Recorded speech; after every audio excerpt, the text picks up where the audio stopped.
If you want to change lock screen wallpaper on Google Pixel 9a, then first of all we need to go to settings. After that, choose wallpaper and style.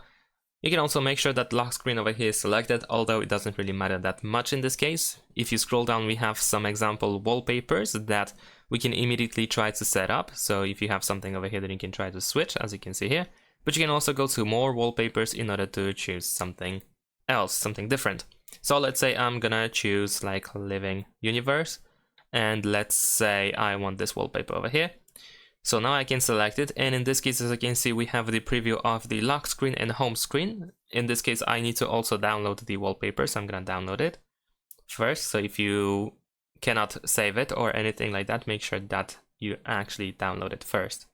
And after that, once you download it, we can press set wallpaper. And now over here, if you want to set only for the lock screen, then we need to make sure that home screen is not selected. You can see this outline around the lock screen, which means that the lock screen will be adjusted here and the change will be applied. So let's press set. And there we go. Now, as you can see, we have a new lock screen wallpaper. If I go back to the home screen, if I switch to home screen, as you can see, I still have the old wallpaper. And that's pretty much it. Thanks for watching, leave a like and subscribe to my channel, and see you in my next videos. Bye!